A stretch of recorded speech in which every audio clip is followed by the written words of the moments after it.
It's that time of the year. I don't even really need an intro for this video. It's just my personal top 10 favorite Christmas songs. Comment your own lists down below. I read and respond to all of the comments. Now, let's begin!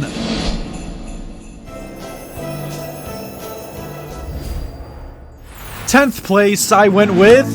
Yes, Christmas, my dear. Please Come Home for Christmas, and no, I'm not referring to the Eagles cover from 1978, although that version is excellent. I chose the original. I like the 1960 Charles Brown variant the best, not the fucking cartoon Charlie Brown, I mean Charles Brown. You know, this guy, look at him, he's beautiful. But yeah, I prefer this one because it's delivered a lot more slowly and soulfully, which just makes the lyrics feel much more raw and powerful. And yeah, about the lyrics, they're incredibly sad. The song is literally about Charles begging his partner to take him back after they left him right around the holiday season. It's soul-crushingly devastating, and the track can almost get me emotional. It's that harsh contrast between arguably the happiest season of the year and a terribly upsetting situation. How are you supposed to feel in that circumstance, you know? So if it's this sad, why is it one of my favorites? Because that depressing and miserable atmosphere is real. It's raw. It's human. You can truly feel how much heart and pain was put into this track, tremendously enhancing its beauty. And focusing more on how it sounds, it's pretty simple. There's a soft, calm piano, a bass in the background, the nice, relaxing drums, and most importantly, Charles Brown's stunning vocals. What I'm trying to say is that Please Come Home for Christmas clearly isn't a song that's strictly made for the radio or for profit. It's a deep form of self-expression, and that's why it's my 10th favorite Christmas track.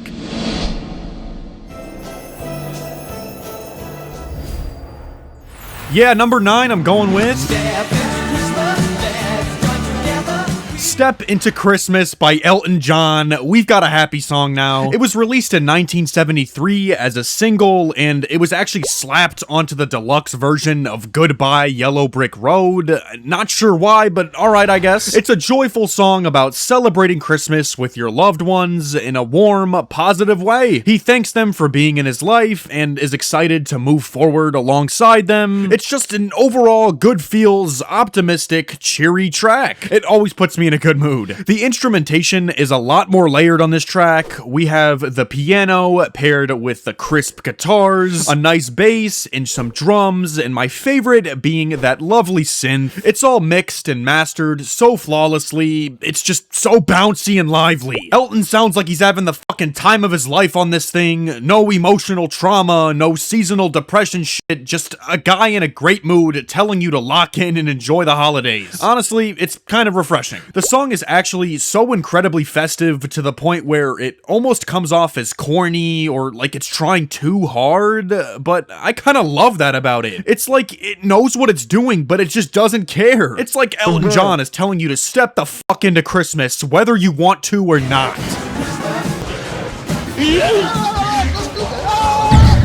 There's no subtlety, no deeper meaning, nothing to really analyze here, and that's okay. It's just big, bright, and cheerful. And yeah, although Step Into Christmas may not be the greatest song ever crafted and written, it's not trying to be that. Not at all. It's just a feel-good Christmas bop, and it nails that job flawlessly. It is my 9th favorite Christmas song.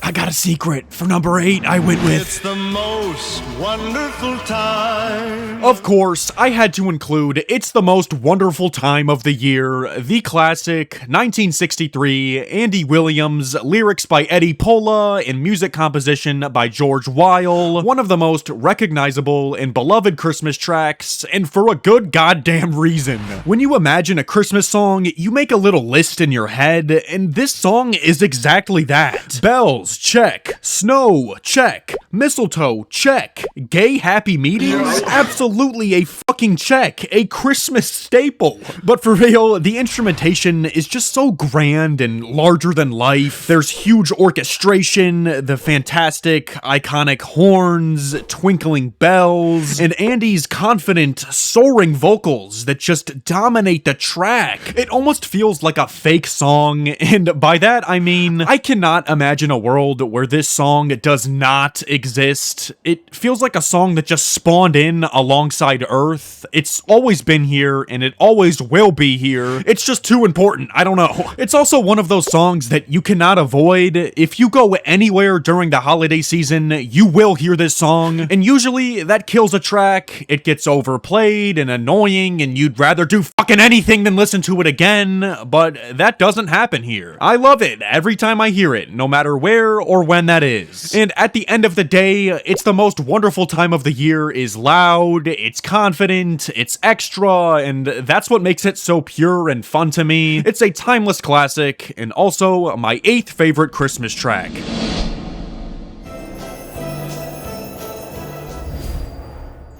And for 7th place, I've chosen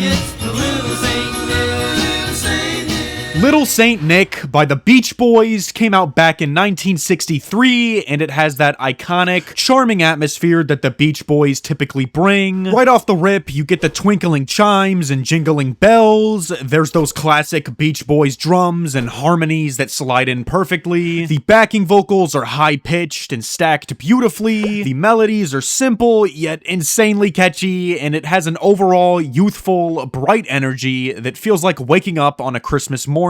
And what really sticks out to me about this one is how effective it is, yet it's only 2 minutes. It wastes zero time and doesn't overstay its welcome at all. It's clean, it's concise, it's quick. It seems like it just shows up, gets stuck in your head, then dips the fuck out before you can even realize what happened. And I love that about it. The song is literally just about Santa. That's it. I like how they say he's hauling through the snow at a frightening speed, as if he's in some sort of Lamborghini or some shit, zooming around the neighborhood. Makes him seem kind of badass if you ask me. I don't know.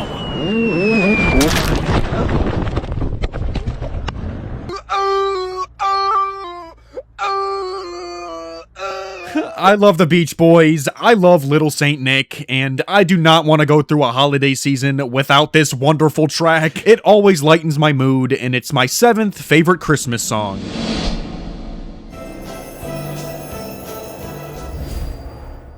In 6th place, I went with Santa Claus is Coming to Town, and I don't normally like cover songs that much, but I went with the Michael Jackson version here, and I know it's the Jackson 5, not just MJ, but let's be honest. It's more like the Jackson 1 plus 4. Dang. I'm just being real here, alright? Anyway, I think the Jackson 5's take on this song was the best because it has so much damn energy. It feels alive, it's playful, it's fun, and it's danceable. The star of the show is obviously Jackson's vocals, which, by the way, he was only 12 years old. When I was 12, I was fighting the urge to eat a Tide Pod because I saw everyone on the internet doing that shit and they looked good as hell. Luckily, I never did. I'm okay. And by the way, don't do that. I should probably say that. But yeah, he was so young, yet his voice was already so unbelievable. He has this unimaginable confidence and spirit to the point where he made everything sound fun and happy. Even when he's singing about Santa Claus literally stalking children in their sleep. That's fucking terrifying. He knows if you've been bad or good, so be good for goodness sake? Is he threatening them? How did Jackson manage to pull this off and make it seem all sweet and cute? Whatever, the instrumentation is iconic and perfected as well. The punchy drums, groovy bass line, bright horns, and add that to the fantastic vocals, of course, and it all comes together like some grand party. And the crazy thing about this is, I didn't mention this yet, but this came out in 1970, and it still hits today. Matter of fact, it's a banger, but that's 55 years ago. It is literally timeless, and that is crazy to me. Yeah, that's probably enough of that. This is one of those Christmas songs that'll instantly raise the energy in the room. You chuck this on, and everyone will get hype. It's my 6th favorite Christmas track.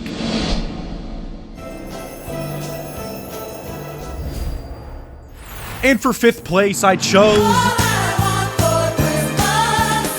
All I Want for Christmas Is You by Mariah Carey. There is not a single thing that I can say about this track that everyone doesn't already know, except that's not true. Here are 3 fun facts that you don't know about All I Want for Christmas Is You by Mariah Carey. Fact 1, the song was written in about 15 minutes. Yes, Mariah Carey and her co-writer, Walter wrote the song's basic structure very quickly. Yes, they did go back and refine it afterward, but the core of the song was created faster than it took for me to edit this part of the video. Fact 2, it was written and recorded during the fucking summertime. The biggest and most iconic Christmas song of all time, the song that puts the most people into the holiday spirit, was made in August. I can't believe it. My life is a lie.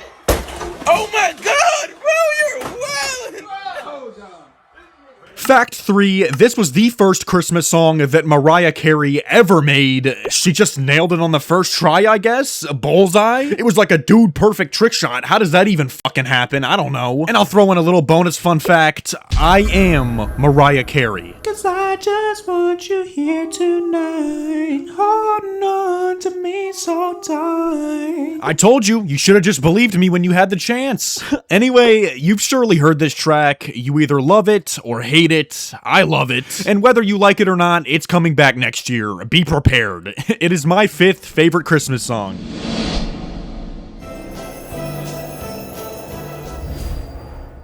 Next up, we've got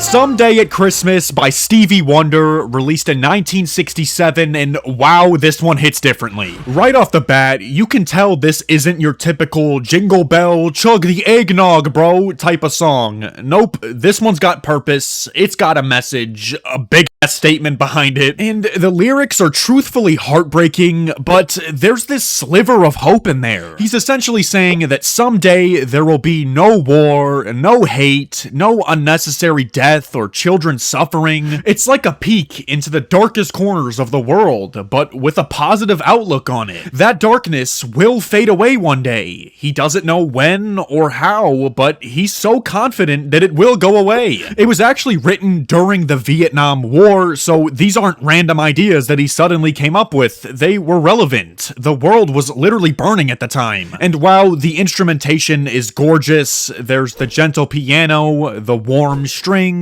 and he's calmly telling us that we could maybe fix this all eventually. It's very empowering. And yeah, his singing, wow, I believe Stevie Wonder has the greatest voice to ever do it in music, so he really shows that off here, even though he was only 17 at the time. He sounds so confident and strongly optimistic about the world, so much so that I can't help but agree with him when I hear it. He makes me feel like I could change the world for the better. I am Superman and I will take down the bad guys. Okay, not really that, but it's motivating to say the least, alright? Anyway, Someday at Christmas is beautiful, it's sad, it's inspiring, and it's honestly pretty revolutionary. And that is why it's my 4th favorite Christmas track.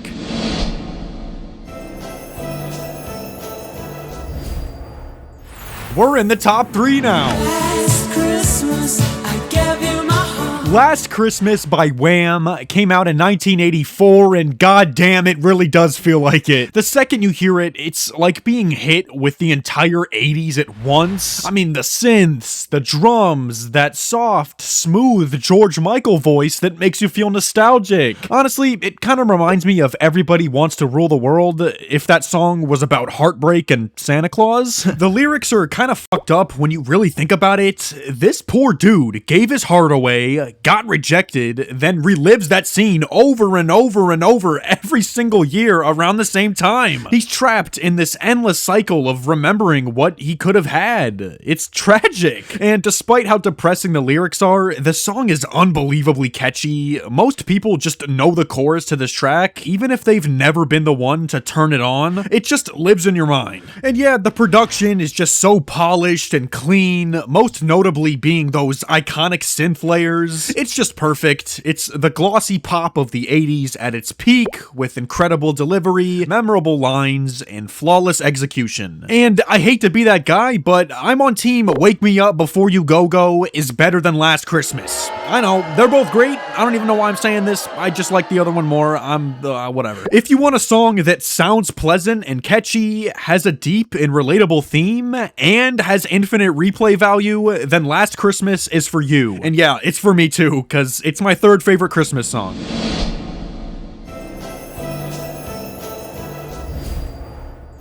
Number 2 is... You know, I may be bending the rules on what's considered a Christmas song with this one. River by Joni Mitchell came out back in 1971. It's the 8th track off of Blue, one of my favorite albums of all time. But is it a Christmas track is the real question. I say yes, because first off, the very first line of the song is, "It's coming on Christmas," and the song details a harsh breakup that Joni went through right around Christmas time. And on top of that, it literally interpolates Jingle Bells. Listen to it.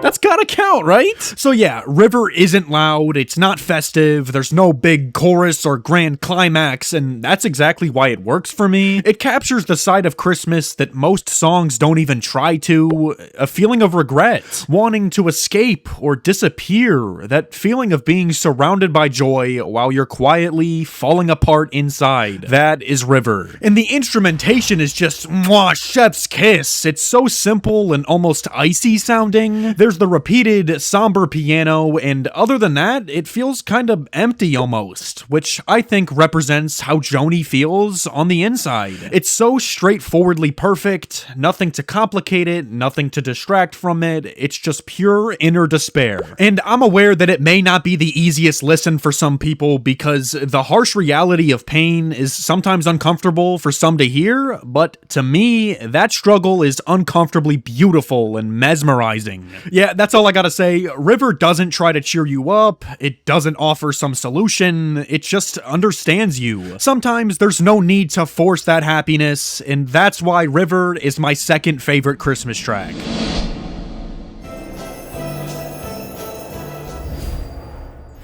And for number 1, I went with...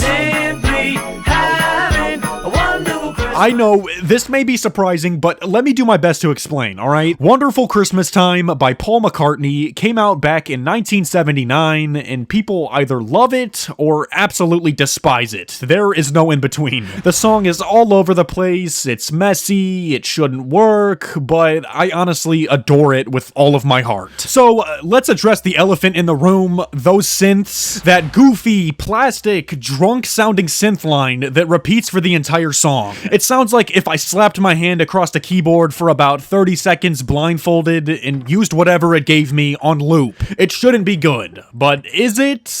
It's absolutely fantastic, and I cannot explain to you why. Lyrically, the song is hilarious too. The moon is right, the spirit's up, we're here tonight, and that's enough. Is this some sort of cult initiative that I walked into? Are they planning on killing someone tonight? Then it just cuts to the chorus, simply as if they're trying to like cover up what they were just doing. Like, what were they? I'm at a loss for words. Like, if I were to sit here and study each thing, like the writing, the chord progression, the tune, the similes and metaphors, this song could be considered very bad. But something about those baffling, off-the-wall, bad shit, crazy decisions just works for me. And this is Paul McCartney, mind you. He is one of the Beatles. He made this? What? How? Why? I don't know. Yeah, Wonderful Christmas Time is dumb, Wonderful Christmas Time is fun, Wonderful Christmas Time does not care what you think, and that is exactly why it is my favorite Christmas song of all time. Thank you so much for watching all the way to the end of the video. Comment Beatle if you made it here, and I'll see y'all on the next one. Goodbye.